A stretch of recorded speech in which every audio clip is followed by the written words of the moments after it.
السلام عليكم ورحمة الله وبركاته. أهلا بكم أعزائي متابعي إبراهيم المنيسي في كل مكان. زي ما توقعنا امبارح وقبل المباريات الأفريقية إنه ما لم تحدث مفاجآت في كرة القدم. قلت لكم الثلاثة اللي هيتأهلوا تواني: سيمبا التنزاني، مازيمبي الكونغولي، الترجي التونسي. وزي ما حددناهم بالظبط جاءت نتائج المباريات امبارح منطقية جدا.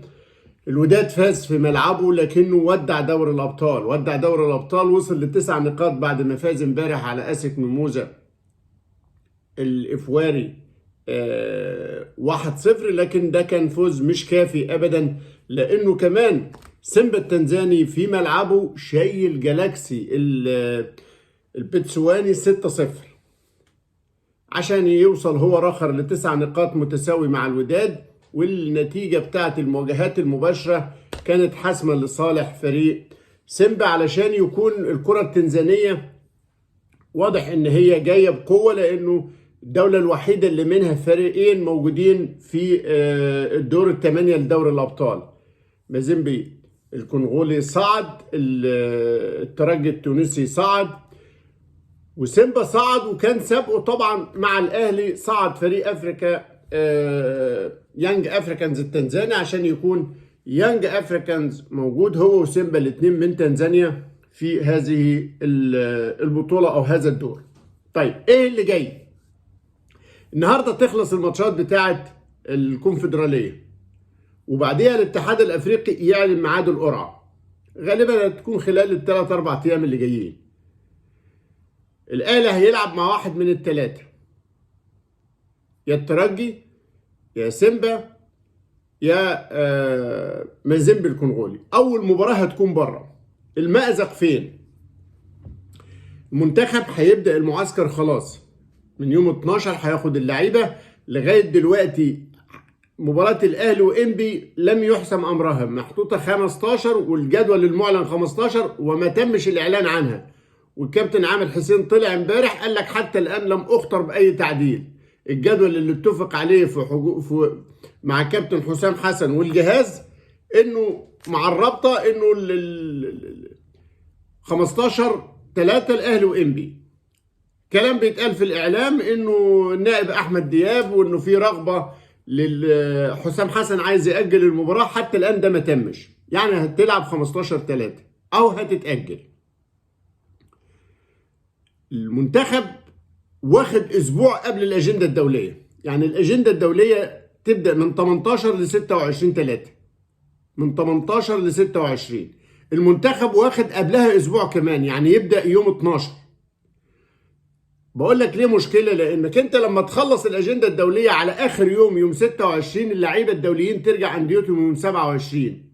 بينما الاتحاد الافريقي هيلزم الاهلي انه يسافر بره يلعب اول مباراه في دور الثمانية خارج الأرض يوم 29 أو 30، يعني بعد يومين 3 بالظبط من انتهاء الأجندة الدولية. لعيبتك الدوليين هيكونوا راجعين، لا اتمرنوا معاك بقالهم فترة أسبوعين مش معاك، وبالتالي هيجوا لك على طول علشان يلموا الشنط ويسافروا.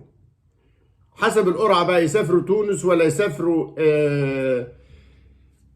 لمازيمبي ولا يسافروا لسيمبا.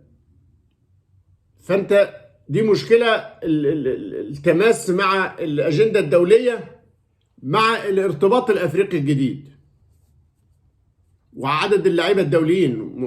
متوقع أن حسام حسن مش هيختار أقل من 7 من النادي الأهلي، بالإضافة طبعا للمحترفين الأجانب اللي هيسافروا بلادهم.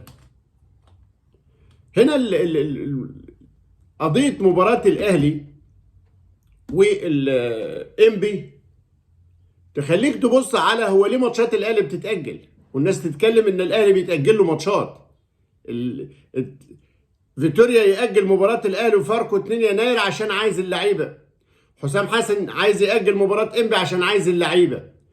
الاتحاد الافريقي ياجل ماتش في الدوري عشان الاهلي يروح يلعب في شباب بلوزداد. وبعد كده يطلع كل واحد باي كلمه ويقول لك اصل الاهلي بيتاجل له والجدول ومش الجدول.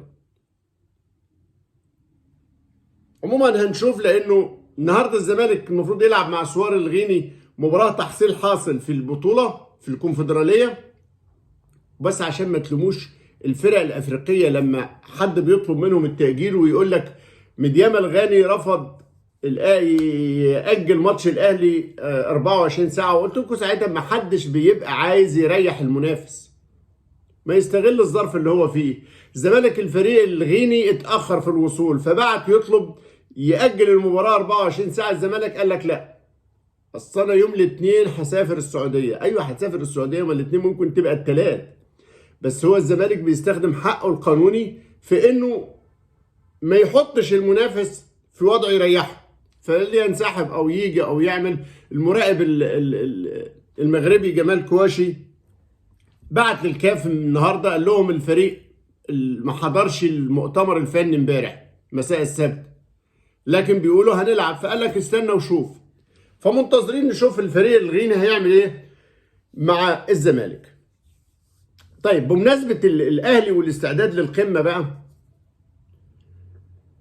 الحقيقة شفت فيديو، وده اللي المفروض يكون ده التجهيز المباشر والمعنوي والذهني للاعيبة الاهلي لماتش الزمالك. ياسين طفل من ذوي الاحتياجات في وضع صعب، الصورة وهو بيتفرج على مباراة الاهلي الاخيرة بيعلق ومتعاطف ومنفعل جدا مع الكرة من اول ما علي معلول وكوكا وبيلعبها ويلا يا علي وحسين الشحات ملك الحلويات لغايه لما حسين جاب الجون في المباراة الافريقية الاخيرة. ياسين في انفعاله وشغفه وحبه للكرة وحبه للاهلي وعمال يهيص لحسين الشحات ملك الحلويات. حد على موقع التواصل الاجتماعي اكس راح ناقلها بعتها لاخو حسين محمد الشحات، فبعتها لحسين، فحسين رد الحقيقه بفيديو بيحيي ياسين وبيهنيه بفوز الاهلي وبيقول له حاضر يا ياسين وان شاء الله يا ياسين واحنا بنحبك يا ياسين. من اجل ياسين وغيره تلعب كرة القدم، من اجل اسعاد الناس البسطاء والناس اللي ظروفها صعبة والناس اللي عندها آلام، لكن الكرة بالنسبة لها حاجة مهمة جدا ووجبة سعادة مطلوبة وبتكفي جدا لإسعاد الناس ديت. ياسين حالة لتجهيز لعيبة الأهلي للقمة. خدوا بالكم انتوا قد ايه بتسعدوا الناس البسيطة، خدوا بالكم انتوا قد ايه ناس من ذوي الاحتياجات وعندهم آلام وعندهم ظروف صعبة وعندهم مشاكل في الحياة، لكن بالنسبة لهم الأهلي مصدر سعادة كبير قوي. كل لعيب يلعب يمثل النادي الأهلي في مباراة، بالذات المباريات الكبيرة اللي زي كده اللي بتجيب بطولة واللي بتبقى مع منافس شعبي بحجم الزمالك. اسعاد الناس ديت يا جماعة ده واجب كبير قوي عليكم. حطوا ياسين وكل من هو في مثل ظروف ياسين وغيرهم وهؤلاء البسطاء اللي بيحتاجوا لحظة فرحة وسط متاعب الحياة قدام عينيكم. مسؤوليتكم كبيرة جدا تجاه الناس دول. من أجل هؤلاء تلعب كرة القدم، ومن أجل إسعاد البسطاء تلعب كرة القدم. أتمنى أن ده يكون في الصورة. الأهلي النهاردة بيوصل الراحة بتاعته، بكرة إن شاء الله الاثنين مستر كولر يستأنف تدريبات الفريق بتركيز شديد جدا، يتمرن 2 و3 ويسافر الفريق الأربع إن شاء الله تعالى إلى السعودية. يمكن كان في بعض التعديلات هناك لانشغال ملعب المباراة اللي كان المفروض الفريق يتمرن عليه يوم الخميس، في مباراة في الدوري السعودي يوم الخميس استاد الأول بارك في الرياض. هنشوف إيه اللي هيتم في تنسيق ملعب التدريب في المران اللي هيأديه الأهلي هناك، إذا كان هيتمرن هنا ولا إذا كان هيبقى له تمرينة واحدة في الرياض. الأهلي الجاهزية هتبقى كاملة عند اللعيبة. محمود عبد المنعم كهربا بإذن الله تعالى في قائمة الأهلي زي ما تأكد لي المسافرة إن شاء الله للسعودية. مستر مارسيل كولر احتمال يسافر بحوالي 22 لاعب، مش هيكتفي ب 18 لاعب لأن أنت في سفرية ما تضمنش إيه اللي ممكن يحصل، فمش هيسافر بأقل من 22 أو 21 لاعب حسب ما يشوف نتيجة التدريب اللي هيتعمل هنا بكرة وبعده، وفي ضوءهم هيقرر ويختار القائمة اللي مسافرة إن شاء الله. طبعا المصابين المستمر غيابهم مفروغ منها، لكنه في الآخر أعتقد الموجودين إن شاء الله كله يكون جاهز وكله يدعم قائمة الأهلي في البطولة. بعديها المنتخب يعلن ان شاء الله تعالى خلال الساعات اللي جايه قائمه اللعيبه الدوليين. حسام حسن امبارح اعلن قائمه اللعيبه المحترفين، لكن في وقفه لانه واضح انه في ازمه صريحه مع محمد صلاح. اختار كابتن حسام حسن كل 7 من المحترفين في الخارج: محمد صلاح واحمد حجازي ومحمود حسن تريزيجيه وحمدي فتحي ومصطفى محمد وعمر مرموش ومحمد شريف. والمنتخب هيخوض مباراه الوديه بتاعته يوم 22 مارس في الامارات مع نيوزيلندا. الفايز هيقابل الفايز من مباراه تونس واوكرانيا، ده او كرواتيا عفوا، تونس وكرواتيا، والفايز هيلاعب الفايز من مصر ونيوزيلندا. هنا عايز اقول لكم حاجه في موضوع جهاز المنتخب مع محمد صلاح. احنا بادينها مع صلاح غلط، احنا بادينها مع صلاح غلط، واتمنى تعديل صيغه التعامل. واضح جدا انه العلاقه مفقوده، وواضح جدا انه ما حصلش اتصالات مباشره تذلل الخلفيه اللي كانت قبل تولي كابتن حسام حسن المهمه. ليه؟ وانا ما اقدرش تطلع التصريحات انه ليفربول بعت للاتحاد المصري بيطلب اعفاء محمد صلاح من معسكر مارس او الاجنده الدوليه بتاعت مارس علشان الاصابه، فيترد عليهم باختياره ضمن القائمه ويتبعت لهم جواب انه صلاح لاعب دولي موجود ضمن قائمه مارس، لو لعب اي مباراه مع ليفربول خلال الاجنده الدوليه يبقى لازم يجي لنا. احنا كده هنا دخلنا بمفهوم بيت الطاعه. العلاقه الوديه واضح ان هي مفقوده، وده غلط. رقم 1، محمد صلاح لاعب استثنائي في تاريخ الكره المصريه، واي حد يقول غير كده بيخالف الحقيقه. محمد صلاح يستحق تقدير ويستحق، مش عايز اقول لكم استثناء، ولكن تقدير خاص لقيمته. رقم 2، اللعيبه المحترفين بره وحتى المحترفين هنا محتاجين دايما تنسيق فيما يخص الاصابات. ما انت ممكن ما تجيبش صلاح دلوقتي في الاجنده الدوليه بتاعت مارس في مباريات وديه، وممكن ما يبقاش مصاب وتسيبه يلعب مع ليفربول، بس هتحتاجه في حاجه تانية اهم، هيبقى روحه عاليه معاك وتركيزه شديد معاك. لكن فكره ان انا اجيبه غصب عنه علشان الفيفا وقرار اذعان، بقول لكم عامله زي بيت الطاعه، ده ما يأسسش العلاقه فيها قدر من السعاده وفيها قدر من المساهمه وفيها قدر من فرص النجاح. الامور في الكوره ما تمشيش كده خالص. ما هوش موظف هتجيبه غصب عنه، هيجوا مش هيجيد، هيجوا نفسه مسدوده، هيجوا مش هيبدع، هيجوا مش هيدي لك حاجه كويسه. فانت عايز ايه؟ عايز علاقه طيبه جدا، وعايز قنوات التواصل تبقى مفتوحه، مش ما تبقاش ابدا بالمخاطبات وبالتصريحات الاعلاميه الخشنه شويه ديت. انه انا بطمن حتى لما يتقال، اعتقد الكابتن ابراهيم حسن، احنا بنطمن على سلامه كل اللاعبين في الخارج، مش عايز يقول محمد صلاح على وجه التحديد، محدش مصاب فيهم الحمد لله الا محمد صلاح. فانت لا يضيرك ابدا ان انت تقول ان انا بتواصل مع محمد صلاح او محمد صلاح ما بيردش على التواصل معانا، يعني تبقى المساله فيها وضوح شويه. لكنه زي ما بقول لكم، اتمنى انه يتدخل مسؤول اتحاد الكوره اذا كان هم الاخرين عندهم قدره على التواصل مع صلاح، او الدكتور اشرف صبحي، لانه كمان في فترات طويله هو اللي كان بيتواصل بشكل مباشر مع صلاح.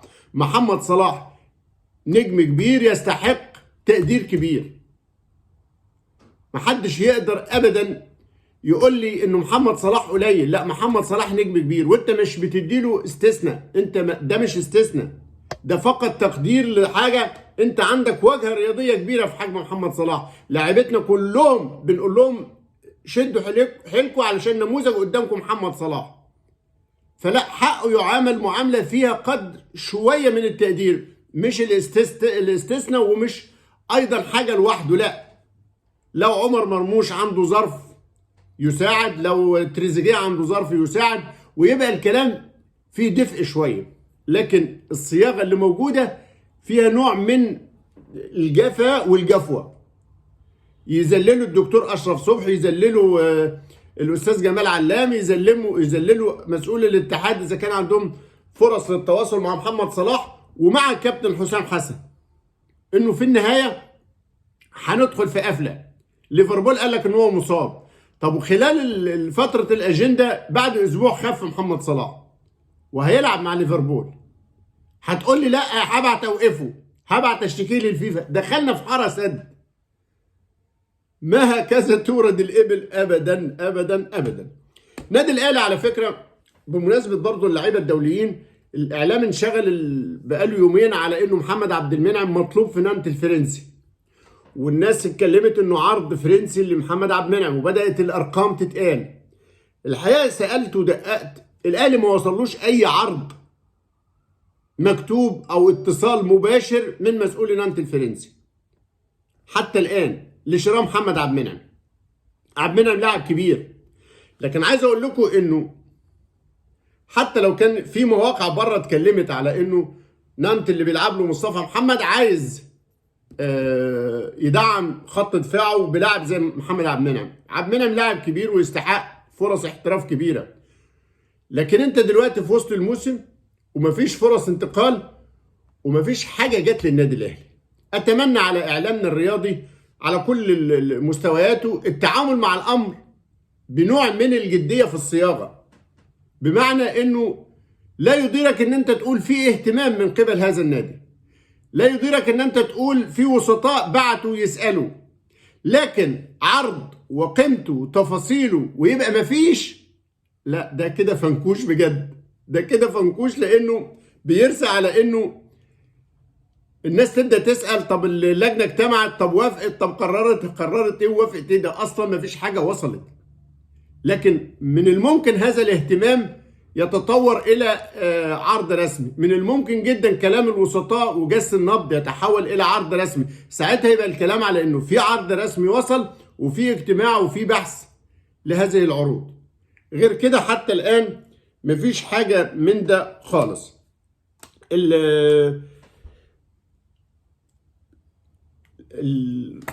لجنة الحكام المصرية فيتور بيريرا زي ما قلت لكم هيوافق على طاقم تحكيم أجنبي لمباراة الأهلي والزمالك. لم الدنيا واللجنة قالوا له بقول لك إيه، الناس دول ناويين لك. واضح جدا إنه فكرة إن أنت تصدر للراجل طب يا عم ارفض وامشي وبركة يا جامع وتبقى جت منك. فكانت النتيجة إنه قال لهم خلاص، عارفين زي قال لك خلاص لرفع الضغط على المدرب الحكم المصري وتجنيب المدرب المصري، والاتحاد طلع يقول نفس النغمه اللي هي بتاعت مصطفى النحاس زمان، من اجل مصر وقعنا معاهده 36 وبعد شويه من اجل مصر الغينا معاهده 36. في كل الحالات الصياغه موجوده والدنيا ماشيه.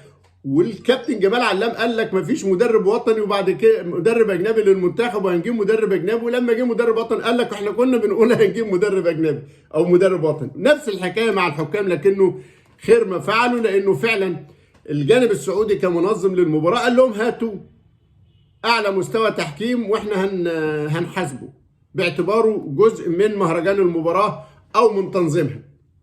ده هيتم، لكنه حتى الان لم يتم الاعلان، واتحاد الكره ايده مش في الموضوع بنسبه كبيره. الشركه الراعيه يمكن هي اللي شغاله مع الجانب السعودي والتنسيق مع فيتور بيريرا على اختيار حكام، وبيريرا هيسافر بنفسه يكون مراقب الحكام في مباراه الجمعه الجايه ان شاء الله الاهلي والزمالك. شكرا جزيلا لحضراتكم على طيب المتابعه.